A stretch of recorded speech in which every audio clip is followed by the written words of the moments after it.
Hey guys, and welcome to another episode of Our Healthy Dose of Fran. Today the Avatar returns in a special month of Avatar content, looking at the character studies of the main characters from Legend of Korra, in relation to last year when I did the exact same for the characters of Avatar The Last Airbender. First up, how could it not be? It is the Avatar herself, Avatar Korra. And today's character study is Korra and the importance of experience.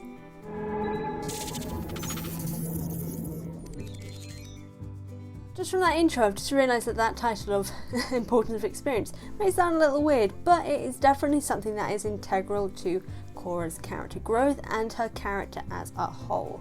And it's something that is basically summarised of what her character lacks at the start of the film to what she has of the film, of the series, and what she has at the end.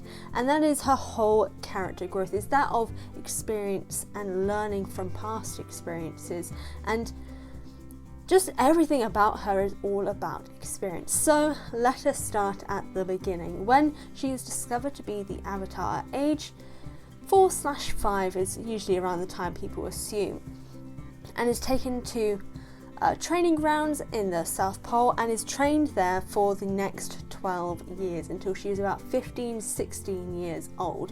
She has not seen anything outside of her own little world and doesn't really have any experiences of the world itself except for that camp. But when she does escape and she gets to Republic City, that is the first time that she is not only experiencing social norms, society as a whole, but also cultural things and just pretty much everything that she never had when she was growing up. She's suddenly exposed to everything. And considering she was raised to be the Avatar and trained to be the Avatar, the most powerful, the most important being in the whole world, and is kept in that mindset, seeing no other life, the moment she arrives, she's cocky, she's bullheaded, and she doesn't see right from wrong. She sees any action she does as inherently right, because that's most likely what she's been raised to think. Not necessarily because they were teaching her that, but because they didn't teach her anything else but being the Avatar. This is someone who's been in isolation really from any one of her peers for 12 years. She's not had the same mental, emotional growth that most children around her age, and most teenagers as well, would have had. And as such, she is easily baited into fights. She's easily tricked, using her gusto to go into every situation, because that's what she believes she is meant to do as the Avatar, that is her role, is to go in, to fight the problem, and it will fix itself, because she's been taught no other way. And as such, with the situation with Amon, when she loses her bending, that is the first time to her face that it is confirmed that she has failed in the one duty. She has been raised and surrounded by this information that she is the saviour. She is the person who is meant to save everyone, to be the powerful being in the world. She has failed. Then when her abilities come back, and the next season, everyone talks about how she regresses as a character, but I don't think that's so. Instead, I think that is a person who is afraid. Someone who was tricked and manipulated and has realised that everything that she knew and grew up with is wrong. And so she is rebelling against that because she doesn't know any other way. And this again is tied into her growing, how she grew up, which she later learns in this season. She didn't have to grow up that way. She doesn't know why she was locked away, and the fact that it wasn't Aang who decided this, it was her father and Tenzin. The two people she trusted most in the world have been lying to her entire life and keeping her from being able to do what she feels she needs to, because she is still the saviour, she is still the hero for the world. And she believes that they have now stunted her from being able to do that. So she goes to the wrong side, not realising it is the wrong side, because For her, she's been tricked, she's been manipulated. That's what happened in the first season, and it's happening again now. And unfortunately, because of that, when she realises the truth, it's too late. Because now other people are in danger. There is Janora, there is her family, there is her friends. And then she loses the connections. She is defeated and she feels a failure again, blaming everything that happened on herself. And in some cases that is correct. But she takes this all internally. And so when we see her in book 3 and the realization that harmonic convergence and opening the spirit portals has revealed a new air nation.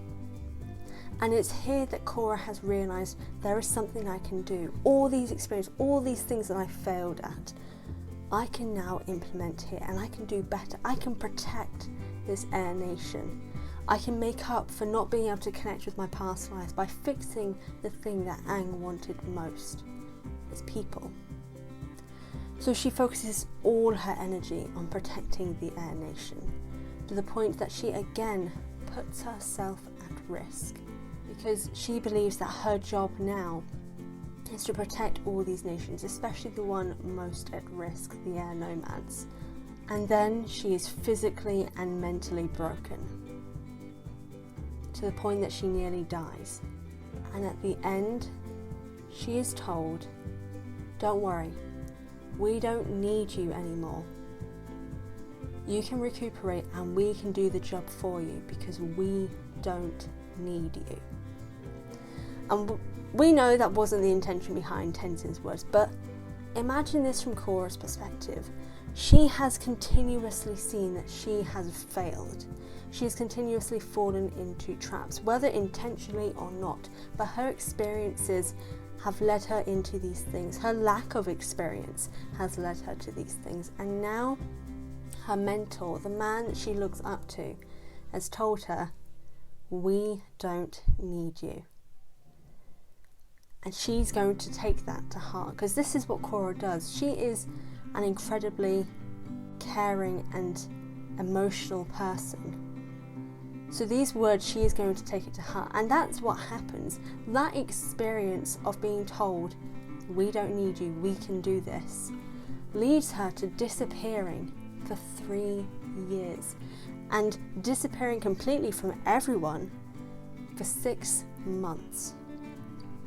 She's suffering from trauma, she's suffering with PTSD and nightmares, physically allowing herself to be punished because she believes she needs to be, because she has failed in her duties. But then we see her grow, we see her realise and have this interaction with Toph, realising all these experiences of her past and all these villains in her life and all these people that she feels she failed against. She needs to learn from them and what they represented to move to the future and improve the world.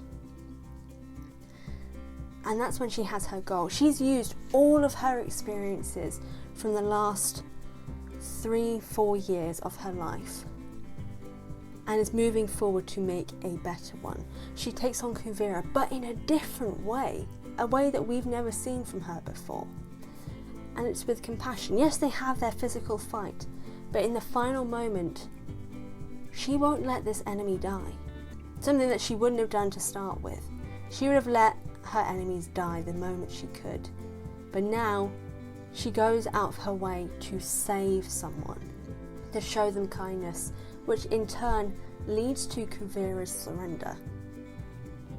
All these experiences have cultivated to this final moment of her using those moments and everything she has learnt to change herself, her actions, and the experience of someone who believed that they weren't worth anything themselves. And that by saving the Earth Kingdom in their mind was the way to save herself. And Korra recognises that. And we see that in that moment of them seeing each other in the reflective pools. They identify with each other in ways that you wouldn't even realise, but Korra does because of her past experiences.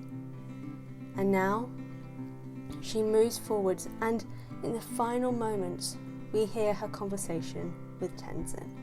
I know I was in a pretty dark place after I was poisoned. But I finally understand why I had to go through all that. I needed to understand what true suffering was, so I could become more compassionate to others. Even to people like Kuvira. She has learned from her past and experienced so many things that have led to her changing with each passing villain.